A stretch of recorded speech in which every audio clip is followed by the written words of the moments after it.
અંકલેશ્વરમાં આવતીકાલથી mega demolition શરૂ થવાનું છે ત્યારે દિવ્યાંગ દંપતી ન્યૂઝ 18 સમક્ષ ભાવુક થઈ ગયા।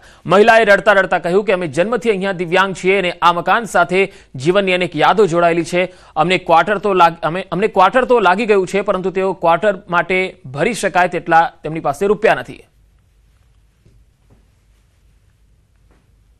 30 વર્ષની અહીં રહી છે, પણ બહુ તકલીફ થાય છે। શું કરીએ? અમારે કોઈ છે નહીં કે અમે ચાલુ કરીએ।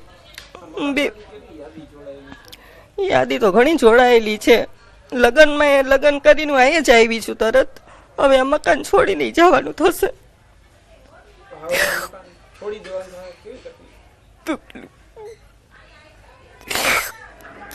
નહીં બોલી શકું।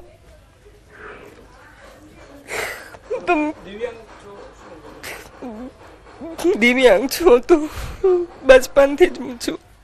અમારે કોટરે લાગી ગયા છે, પણ ચાવી સોંપી નથી। એમ કે છે કે પૈસા બધાય ભરો તો ચાવી સોંપશું તમને। જેનું આ જાય છે એને ખબર છે કે કેટલી તકલીફ પડે છે। અમારા જેવા બીજા એવા બે ચાર બિચારા વિકલાંગ છે જેના પાસે આ લોકોએ કોટરે નથી દીધા, અને મને દીધું એ તો એમાં મને ખોઈપું નથી। તો અત્યારે મારે આ સામાન નાખવું ક્યાં? મારે કોઈ હેલ્પ કે હું ખુદ મારો સામાન અહીંથી હેરફેરાઈ કરી શકું એમ છું નહીં। તો અમને એ વિનંતી છે કે સરકાર અમને, અત્યારે અમારી પાસે પૈસા છે જ નહીં, તો અમને એ કોટરની ચાવી દઈ દે તો અમે અમારો સામાન અહીંયા નાખી શકીએ। રાજકોટમાં જંગલેશ્વર વિસ્તારના આ ભાવુક દ્રશ્યો અને પરિવારે અંતિમ વખતનું ભોજન બનાવ્યું। છેલ્લીવાર આ ઘરમાં જમી લઈએ એવું પરિવારજનો કહેતા જોવા મળ્યા। સાંજે ક્યાં જમીશું તે ખબર નથી। એક નાની ઓરડીમાં રહેતા એક પરિવાર પોતાના આશ્રમમાં અંતિમવાર બપોરનું જમવાનું બનાવ્યું। ભારે હૃદયે આ પરિવારે કહ્યું કે આજે બપોરે અહીંયા પરિવાર સાથે જમી લઈએ।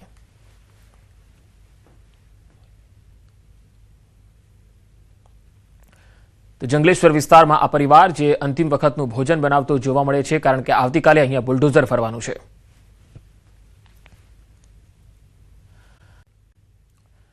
રાજકોટમાં મેગા ડિમોલિશનનું કાઉન્ટડાઉન શરૂ થઈ ચૂક્યું છે। કાલથી જંગલેશ્વર વિસ્તારમાં ગેરકાયદે દબાણ ઉપર બુલડોઝર ફરશે। બુલડોઝર ગર્જના પહેલાના જે ડ્રોન દ્રશ્યો છે એ અમે આપને લગાતાર બતાવી રહ્યા છીએ।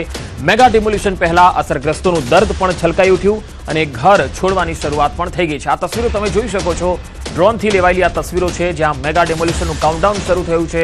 પોલીસનો અહીંયા ચુસ્ત બંદોબસ્ત પણ ગોઠવવામાં આવ્યો છે અને એક જાહેરનામું પણ બહાર પાડવામાં આવ્યું છે। 4 થી 5 વ્યક્તિઓથી વધારે અહીંયા ભેગા ન થવા પર અહીંયા પાબંદી લગાવવામાં આવી છે અને આવતીકાલથી અહીંયા ડિમોલિશન શરૂ થઈ જવાનું છે। તમામ લોકોને અહીંયા ગેરકાયદેસર જે રહેતા હતા તે લોકોને અહીંયાથી અન્ય જગ્યાએ જવા માટે કહી દેવામાં આવ્યું છે।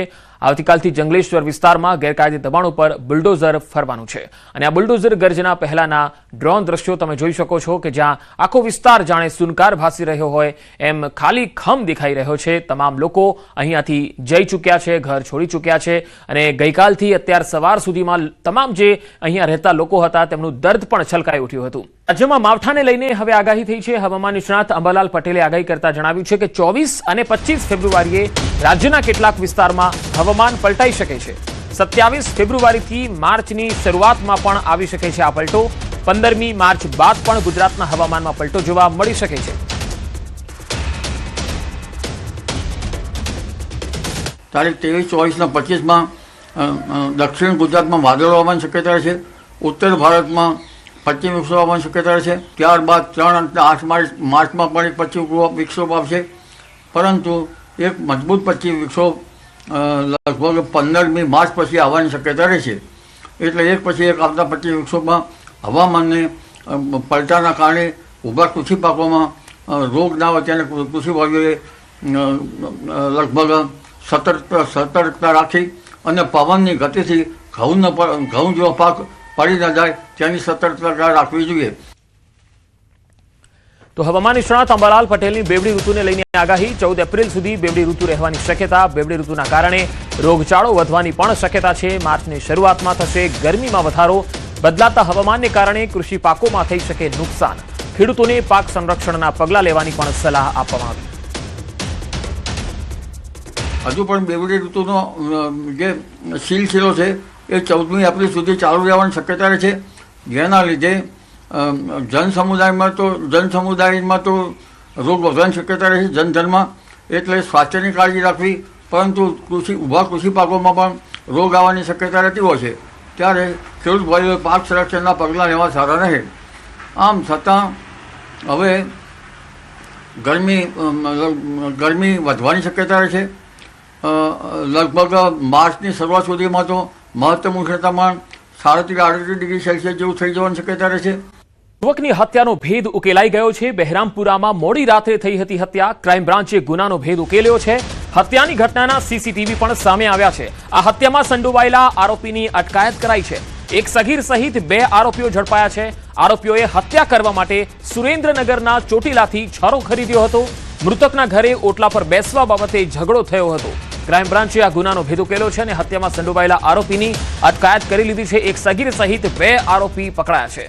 આખી હત્યાની ઘટના પણ સીસીટીવીમાં સામે આવી છે. મૃતકના ઘરે ઓટલા પર બેસવા બાબતે ઝઘડો થયો હતો અને આરોપીએ સુરેન્દ્રનગરના ચોટીલાથી છરો ખરીદ્યો હતો અને આ ઘટનાને અંજામ આપ્યો હતો. એક સગીર સહિત 2 આરોપીઓ પકડાયા છે. હાલ આ સમગ્ર મામલે તપાસ ચાલી રહી છે. અમદાવાદના બહેરામપુરાનો આ બનાવ છે, જ્યાં આ હત્યાનો બનાવ બન્યો હતો.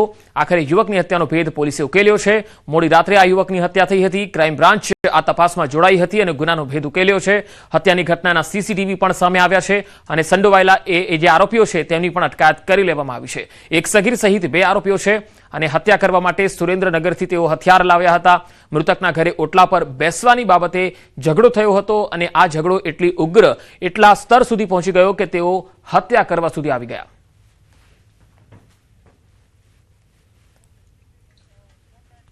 વધુ માહિતી મેળવી સંવાદદાતા ઋત્વિજ સોની જોડાયા છે. ઋત્વિજ, શું વધુ અપડેટ છે આ હત્યા મામલે? જી પંકજ, વાત કરીએ તો ગત મોડી રાત્રે આ હત્યાનો બનાવ સામે આવ્યો હતો અને જ્યારે આ બનાવની જાણ અમદાવાદ ક્રાઇમ બ્રાન્ચને થઈ હતી ત્યારે ક્રાઇમ બ્રાન્ચની ટીમ ઘટના સ્થળ પર પહોંચી હતી અને આસપાસના જે સીસીટીવી ફૂટેજ છે તે મેળવીને આરોપીઓને પકડવા માટે અલગ અલગ ટીમો બનાવવામાં આવી હતી અને આ દરમિયાન ક્રાઇમ બ્રાન્ચને બાતમી મળી હતી કે આ બંને આરોપીઓ છે તે રિવરફ્રન્ટ પરથી પસાર થઈ રહ્યા છે. એટલે ક્રાઇમ બ્રાન્ચે બાતમીના આધારે બંને આરોપીઓની ધરપકડ કરવામાં આવી છે, જેમાં એક આરોપી છે તે સગીર છે અને બીજો જે છે તેનો મિત્ર છે. આ બંને આરોપીઓ છે તે મૃતક છે, તેની સાથે ઓટલા પર બેસવા બાબતે 10 મહિના અગાઉ બોલાચાલી ઝઘડો થયો હતો અને તે ઝઘડાની અદાવત રાખીને આ હત્યાને અંજામ આપવામાં આવ્યો છે. જો કે આખું જે આયોજનબદ્ધ આ હત્યા કરવામાં આવી હોવાનું તપાસ દરમિયાન સામે આવ્યું છે, કારણ કે હત્યા માટે જે હથિયાર વાપરવામાં આવ્યું હતું તે પણ આ સગીર તેના મિત્રો સાથે જ્યારે ચોટીલા ગયો હતો ત્યારે તેણે આ હથિયાર ખરીદ્યું હતું અને જે હત્યા કરવાના ઈરાદેથી જ આ હથિયાર તેણે ખરીદ્યું હતું. હાલમાં અમદાવાદ ક્રાઇમ બ્રાન્ચ દ્વારા એક સગીર સહિત કુલ 2 આરોપીઓને ઝડપી લેવામાં આવ્યા છે અને આગળની જે વધુ કાર્યવાહી છે તે પોલીસ દ્વારા શરૂ કરવામાં આવી છે. જી ઋત્વિજ, આભાર માહિતી આપવા માટે.